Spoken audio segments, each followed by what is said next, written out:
በማደጎ እኮ ያሳደጉሽ ድርጅት ሄጄ ጠይቃቸው ነበር፣ ግን ምክንያቱም በማላውቀው ሁኔታ ሞታለች አርፋለች አሉ እና ተስፋ አስቆረጡ። አልሞትኩም እህት በህይወት አለሁ። እንትን ለማግኘት እኮ ተንከራተትኩኝ። በቃ ፍቅር፣ አሁን እኮ ተገናኝተናል። እነሱ ሊለዩም ቢሞክሩ እንኳን ህይወት ላታለያየን በድጋሚ ያገናኝተናለች። አታልቅሽ በቃ ትንሽ እህት።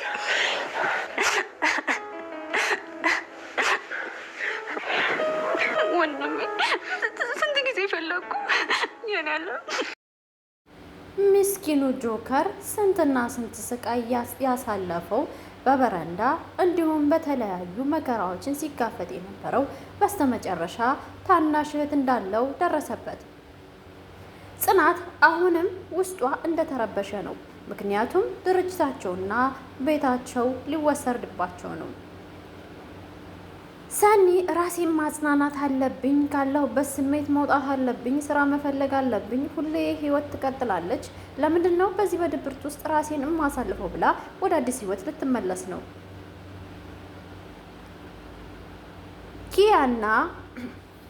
ኪያና እህቱ ኪራ ማለት የኪያ እህት ናት። ኪራና ኪያ በጣም እየተወያዩ ነው፣ እንዲሁም ጽናትን ጨምሮ ማለት ነው። ናሆምና ቅዱስ ወደ ሰኒ ቤት አምርተዋል። ሰኒን ምን እንደገጠማት ለምንድን ነው እስካሁን ያልነገረችን ብለው ሊጠይቋት ሂደው ነበረ።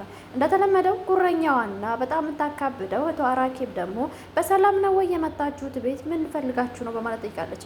አሰላሙ አለይኩም ወራህመቱላሂ ወበረካቱ። ውድና የተከበራችሁ የቻናል ቤተሰቦች እንዴት ናቸው? ሁላችሁንም ሰላም ብያለሁ። እንደተለመደው ላይክ፣ ሰብስክራይብ እና ሼር ኮሜንት በማድረግ ጀምሩ ትላለሁኝ። ጽናት ቀጣይ ክፍል ድራማ ይዘንላችሁ መተናል። በጣም አስተማሪ የሆነው አጓጊ እስከ ክፍል 300 ድረስ የሄደ ድራማ እስካሁን እንግዲህ አላጋጠመንም። እንግዲህ ጽናት ደግሞ እንደ ስሙም ጽናት ጽንት ብሎ እስካሁን ድረስ አስተማሪና አዝናኝ የሆነ ድራማ ነው። እንግዲህ ቀጣዩን ክፍል እንድትከታተሉን በአክብሮት እንጋብዛለን። ጽናት አሁንም ከኪራ ጋርና ከኪያ እህቱ ጋር በጣም ሀሳብ ገብቷቸዋል። አንድ ቤት ሆነው አንድ ሳላ ቁጭ ብለው እያብሰለሰሉ ነው። የተለመደው ሀና የምትርበተበተው ፈሪያም ጀግናዋም በስሯ ታታሪ የታወቀችው ሀና እንግዲህ በሆዷ የማትታማው ከድርጅቱ ዋናውን ነገር ከቢሮ እንደምትወስድ ተናግራ ነበር። የቢሮም አለቃ የሆነችው ቤቲ በፊት እናውቃታለን። ቤቲ የኪራ ፍቅረኛ ነበረች በፊት ከጽናት በፊት ማለት ነው። እንግዲህ ከጽናት በኋላ ከተለያዩ በኋላ ኪራን ለመበቀል በጣም ብዙ ውጣ ውረዶችን ስትወጣ ስትወርድ ነበረ። አሁን ግን ተሳክቶላት ኪራን መጣል ምኞቷ ነበረ። ኪራም ሊወድቅላት ትንሽ የቀረብ ይመስላል። ምክንያቱም ድርጅቱን ቤቱን ልትሸጥበት ነው። ሀና በስተመጨረሻ የድራማው ድምቀት ሆናለች። ምክንያቱም ለኪራ የሚያስፈልገውን ነገር ከኪራ እህቱ ጋር በመመካከር እንደምናንበረክካቸው የታወቀ ነው ብላ ኪያ ለሀና ነግራት ነበር። ሀናም የታዘዘችውን በምልክት በትክክል እንደምትሰራው እርግጠኛ ስለሆነች የተነጋገሩትን ሁሉ ለመፈጸም ወደ ቤቲ ቢሮ አቅንታ ነበረ። ውጤቱም የተሳካላት ይመስላል። ቤቲ ነበረች የመጣች የመሰለችው፣ ነገር ግን ቤቲ አይደለም። ቤቲ ሳይሆን የሚወዳትና የሚያፈቅራት የኪራ ጓደኛ የሆነው ሄኖክ ነበረ። ሄኖክም ምንድነው የተፈጠረው ነገር ብሎ ጎንበስ ብላ ስለነበረ የታወቀ ነው የሄዎን ንግግር እዛው እንዳጎንበሽ ትቀሪያለሽ ወይስ ቀጥታ ያለሽ በማለት ለዛ ባለው አንደበቱ አናገራት። ሀናም በረጅሙ ተነፈሰችና ውይ ሄኖክ አንተ ነህ እንዴ? እኔ እኮ ቤት ይመስላኝ ነበር አለች። የምትሰሪውን ነገር ግን አውቀሻል በማለት ጥያቄ ጠየቃት። አዎ አውቄያለሁ። አንተ ነበርክ ይሄን ነገር አስበህ መተግበር የነበረብህ፣ ምክንያቱም ጓደኝነቱ ከኔ ወደ አንተ ያዘነበለ ነው። ስለዚህ አንተ ነበርክ መፈጸም የነበረብህ በማለት ነገረችው። እኔን መቼ ቀን ነው እንደ ጓደኛ አይቶኝ የሚያውቀው? መቼ ቀን ነው ፉል አርጎኝ የሚያውቀው? እሱ እኮ ሁሌ እኔን እንዳዋረደኝ ነው። ደግሞ ለሱ ይሄን ነገር ልተግብር እንዴ በማለት በቁጣ ተናገረ። ሀናም ምንም ቢሆን እኮ አብረን በልተናል፣ ጠጥተናል፣ አለቃችንም ነው፣ ስለዚህ መፈጸም ነበረብህ በማለት ሲከራከሩ ቤቲ ወደ ቢሮ አቀናች። ቆይ ምንድን ነው የምትከራከሩት? ምን እየሰራችሁ ነው እዚህ? ቢሮስ ማን ከፈተላችሁ? በማለት ጥያቄ ጠይቀሽ ቤቲ። ሄኖክም ቀጠል በማድረግ ለሀና ያገዘ ይመስላል። አይ ቢሮውን እኮ አልቆለፍሽም፣ ረስተሽ ሄደሻል፣ ክፍት ነበር አለ። አይ ቆልፌዋለሁ፣ መከራከራችሁን ተውና ለምንድን ነው የፈለጋችሁኝ አለ። ሀናም የሰራችውን ስራ ስለምታውቅ በደንብ ጠንቅቃ ሁሉን ነገር ቀስ አድርጋ መውጣት እንዳለባት ስለምታውቅ ፋይሉንም ለመደበቅ አልፈለገችም። ፋይሉን በግልጽ ይዛው ግን እንዴት መውጣት እንዳለባት ግራ ገብቷት ሄኖክ ንገራታ በማለት ቀጠለች ሀና። ሄኖክም ሀና አንቺ ውጪ እኔ እናገራታለሁ ቤቲን አለ። ሀናና ሄኖክ በጣም ስለተናበቡ በአይን ጠቀስ ጠቀስ ተደራርገው ወጥታ ሄደች። ሀና ቤቲና ሄኖክ ተፋጠጡ። ሄኖክ ለምንድን ነበር የፈለከኝ? ቀጥል እስኪ አለችው። ዝም አለና በረጅሙ ከተነፈሰ በኋላ ሀና አሁን የፈለግኩሽ ድርጅቱ በ80% ከ180% ከስሯል እና ምን ይደረግ በማለት ጠየቀች። ምክንያቱም መስተካከል ያለበት ነገር አለ አላት። ሁሌ መልካም መመለስ የማትወደው ቤቲ ራስ ወዳጅ የሆነችው ከዚህ በፊትም ኪራን የራሴ ካላደረኩት እያለች ብዙ ነገር ስትበድላት የነበረችው ጽናትን አሁንም ቤቲ በድፍረት ለምን ክስርስር ውድምድም አይልም እኔ ብቻ ደህና ልሁን ሩብ ሰንቲም ለምንስ አይቀርም በማለት መልስ ሰጣችኋለች። ይህንን የሰማው የድርጅቱ ባለቤት የሆነው ዋናው ስራ አስኪያጅ አንቺ እኮ ራስ ወዳጅ ነሽ፣ እዚህ ወንበር ላይ መቀመጥ የለብሽም ቁሚ ብሎ ካቆማት በኋላ ሄኖክና ሀናን አናገራቸው። ሀና በጣም የታወቀች ታታሪ ሰራተኛ፣ ነገር ግን በጥባጭ መሆኗ ሁሉም ሰው የመሰከረለት ነው። ሀና ይሁን እንጂ በውስጧ ያመቀችው በውስጧ የተበደለችው የቆሰለችው ነገር አለ። ነገር ግን እንደዚህ አይነት ሰዎች ካመረሩ እንደማይመለሱ ከዚህ በፊት በኪራ ጊዜ በተጣሉት አይተናል። ኪራና ጽናት ተጣልተው ጽናት ከቤት በወጣችበት ታይም ሀና በጣም አምረራ ከዚህ በኋላ ወደ ስራ አልመለስም፣ እኔን የሚፈልገኝ ሰው የለም፣ ሀታ ሌላው ቢቀር የእንጀራ እናቴ እንኳን ስንት በድለኝ ይቅር እያልኳት፣ ነገር ግን ክፉ ነው የምትመኝልኝ፣ ምን አይነት እጣ ፈንታ ነው ያለኝ ብላ ምርር ብላ አልቅሳ ነበር። አሁንም እጄ አማዳፋሽ ነው ማለቱን ቀጥላበታለች። ምክንያቱም ለነ ኪራ የሚገባውን ፋይል አምጥታ ከሰጣቻቸው በኋላ ኪራ ፎርጌት ወይም ረስቷታል ማለት ይቻላል። ይሁንና ፋይሉን ለመስጠት ወደ በር ስትወጣ ቤቲ ተከታትላት ወጥታ ነበር። ምክንያቱም ሀናና ቤቲ ሆድና ጀርባ ስለሆኑ የአንድ ሳንቲም ወይም የፊትና የኋላ ጀርባና ሆድ ስለሆኑ በጣም ይከታተላሉ። ሀና ምንድን ነው የምታረገው? ቤቲ ትከታተላለች። ቤቲ ምንድን ነው የምታረገው? ሀና ትከታተላለች። በመሆኑ ቤቲ ልትሳለቅባት ፈልጋ ነበረ። ኪራ ይሄንን ፋይል እኮ ይዤ ልስመጣ በቃ ቤቲ መታለች አለች። ፋይሉን ለኪራ ለመስጠት ስለፈለገች ነው። ምክንያቱም ፋይሉ ውሎ ካደረ እጃቸው ከገባላቸው እነዚህኛዎቹ ሀናን ሊያጠቋት ስለሚችል ስላወቀች ነው። ፋይሉን ለኪራ ከሰጠችው በኋላ ሰላምታ ከተለዋወጡ በኋላ ለኪራ አሳልፋ ሰጠችው። ሀናም ከቢሮ ወጥታ ስለነበረ በሩ ላይ ያገኘቻት ኪራ ቤቲ ስለመጣች ምን ማድረግ አለብኝ ብላ የኪራን ወገብ የኪራን ትከሻ ያዛርጋው ነበረ። ቤትም የሄደች መስላ በጎናቸው ካለፈች በኋላ ተመልሳ መጣች። ቆይ አንቺ ከማንም ወንድ ጋር እንደዚህ ትሆኛለሽ እንዴ? ምንድን ነው እንደዚህ የሚያደርግሽ? በማለት ሀናን እያከላፈተቻት ቤቲ ጥያቄ ጠይቀቻት። ሀናም ምን ታረጊዋለሽ? የሰው ፍቅር ይስጣችሁ ነው የሚባለው፣ መወደድ እኮ ነው። ፍቅር ያለው ስራ ቦታ ድረስ መጥቶ ይጠይቀዋል። አንዳንድ ደግሞ ፍቅረኛ የሌለው ዝም ብሎ እየዞረ ይውላል በማለት መሰጫት። አንቺ ምን ለማለት ፈልገሽ ነው? ማነው ፍቅረኛ የሌለው በማለት ቤቲ ጠየቀቻት። ምሳሌ እንዳንቺ አይነት በማለት ሀና ምላሽ ሰጠች። ሀና ቁም ነገር የምታወራ አይመስልም። ምክንያቱም የምታወራቸው ወሬ ፍሬ አዘል ናቸው።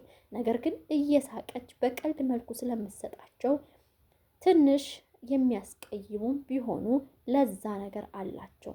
ቤቲም ምንም በማለት አይ ውሃ ፈልገሽ ከሆነ ይህን ውሃ ልስጥሽ አለቻት። በእጇ የያዘችው ውሃ ነበረ። አይ ከብድሽ ከሆነ እኔ ልቀበልሽ ብላ ሀናም እያፌዘችባት ውሃውን ይዛ ሄደች። ነገር ግን ሀና ተጨንቃለች። ይሄን ነገር ሳደርግ ብትሰማ ጽናት ማለት ነው። ጽናት በጣም ተወዷለች ኪራን።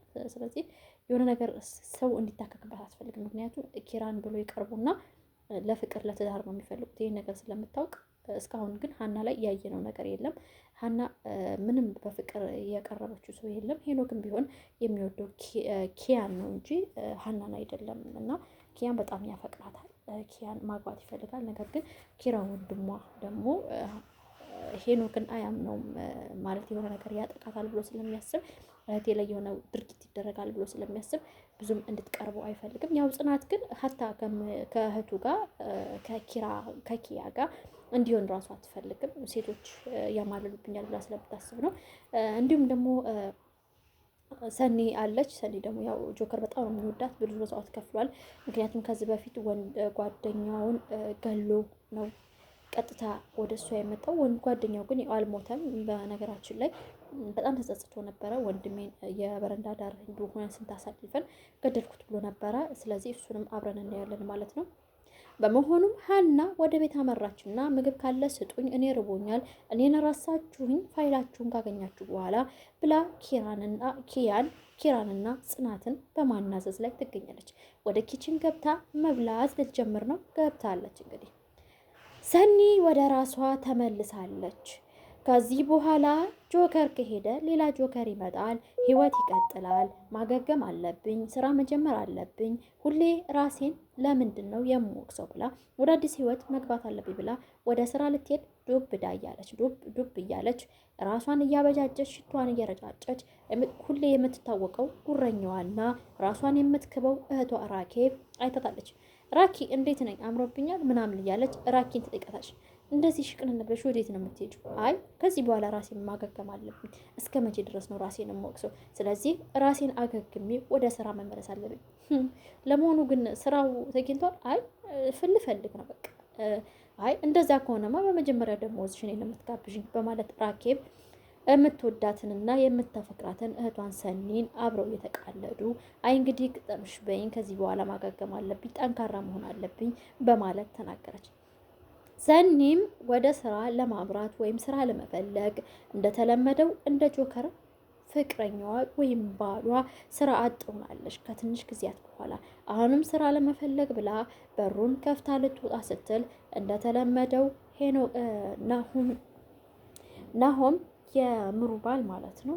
በጣም የምወደው ልጅ አለ ደግሞ እዚህ ጋር ለዚህ ያለ በጣም እንትን ሲናገር ራሱ ረጋ ያለ ነው። በነገራችን ላይ በኖርማል ስራው ሹፌር ከሆነ አላውቅም፣ ያው በመኪና በመያዝ እናውቀዋለን። ብዙዎቹን መኪና ሊገጨው ሲል ነው ከኪራ ጋር ራሱ የተግባቡት ከዚህ በፊት ማለት ነው።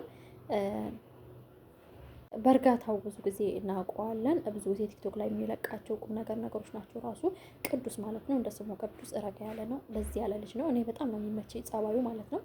ኖርማል አላገኘሁትም፣ ግን በቃ አክቹዋሊ የሚሰራቸው ነገሮች አንድ ሰው ፊዚካሉን ሲሰጣችሁ ወይም የዛኔ ድራማ ካራክተር ሲሰጣችሁ ትጫወታላችሁ፣ ያንን ካራክተር ትመጥናላችሁ ብሎ ስለሚያስብ ነው። ስለዚህ እሱ ደግሞ ለዚህ ያለ ነገሮችን ወይም ቁም ነገር አዘል ነገሮችን እንደ ሽማግሌም የሚያደርግ ነገር ስላለው እኔ ደስ ይለኛል በካራክተሩ፣ መቼም በካራክተር ስራው ማለት ነው። ሄኖክ ሳይሆን ቅዱስ ማለት ነው። ቅዱስና ሄኖክ ወደ ምሩ ቤት አቀኑና ቅዱስና ሄኖክ ወደ ሰኒ ቤት አቀኑ። በሩን ሲቆረቁሩ የከፈተችላቸው ሰኒ ነበረች። ምክንያቱም ሰኒ ስራ ልትፈልግ ከቤት ልትወጣ ነበረ። በመሆኑም ሰኒ እንደዚህ አምሮብሽ ወዴት ነው የምትሄጂው? ደህና ነሽ ወይ? እንዴት ነሽ? ምንድነው? አስቸኳይ ነገር አለ ወይ? እንዴት ናችሁ? ጠፋችሁ? ብቻ ሰላምታ ከተቀያየሩ በኋላ ሰኒ እንፈልግሻለን፣ ለጥቅም ጉዳይ ነው። አሁን ካልፈለጋችሁኝ የማያስቸኩል ከሆነ አሁን የሚሄድበት አለኝ፣ ስለዚህ ስመለስ እንነጋገር በማለት ሰኒ ለቅዱስና ለናሆም መለሰችላቸው። አይ አሁኑ ነው መነጋገር ያለብን፣ ትንሽ እንግባና ቤት ውስጥ እናውራ፣ ወደ ውስጥ እንግባሏት። እሺ ብላ ወደ ውስጥ ከገባች በኋላ ራኬብ ሳሎን ቁጭ ብላ ስለነበር ሰኒ እህቴ ለምንድን ነው የተመለሽው? ስራው ሄዳለሁ ብለሽ አልነበረ በማለት ጠይቀቻት።